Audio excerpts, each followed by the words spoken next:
I actually came to Danvers, I think it was May 1st of 2008.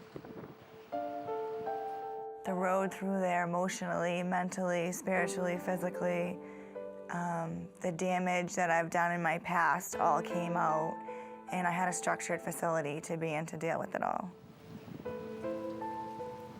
I started using drugs probably about 13 years old. My dad died from a heroin overdose. My mom was active, in and out of adolescent programs, juvenile facilities, jails. They tried everything they possibly could to teach me a new way of life, and I just didn't think it was possible. There's not one of us that doesn't have to look very far to find somebody who is struggling with addiction. And if we're fairly close to that person, what we realize is that they've made all kinds of choices that are completely outside of the realm of logic and therefore driven by something else. I was 23 when I hit rock bottom in my life. It was about 10 years of damage that I caused everyone around me and myself. I just didn't want to live the way I was living anymore.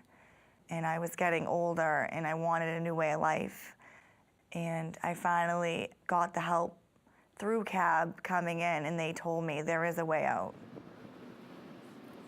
I think the biggest challenge with addiction is having people recognize that the myriad of behaviors that they've engaged in, their entire social network, has really all been around supporting their disease. And that all of a sudden, if we start talking about abstinence, we're talking about giving up not just the substance that they've been using, but typically giving up their circle of friends, giving up all of the behaviors that led them down the path of having a substance use disorder. I think all the groups there at first were extremely difficult. Feeling feelings for the first time, emotions, dealing with myself, sitting with myself, were all extremely difficult, but being able to be in a secure facility, it was really good. Her case really mirrors a lot of our clients in that the road to recovery is never a straight line. I had 6 months clean, and then I relapsed. And I came in, my face was torn a mess, broken inside, couldn't lift my head, wouldn't look at anybody. And they just welcomed me with open arms. They didn't judge me. They didn't say anything towards me to make me feel bad about what I did. They just said, dust yourself off and keep going. Well, I re-entered at the CAB, and I was able to be there for the Women in Recovery Day. And I got to witness all the women who've been through recovery.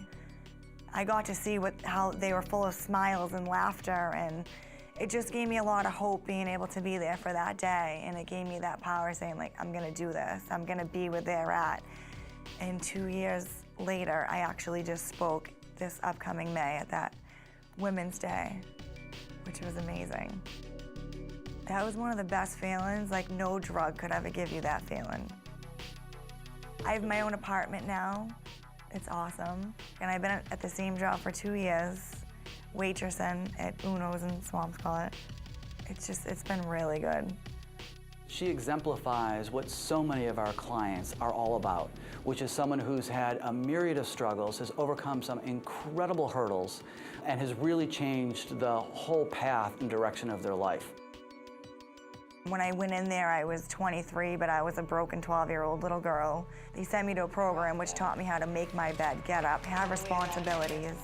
They were there to support me through all of this, which has now given me my life back, my family back, myself back.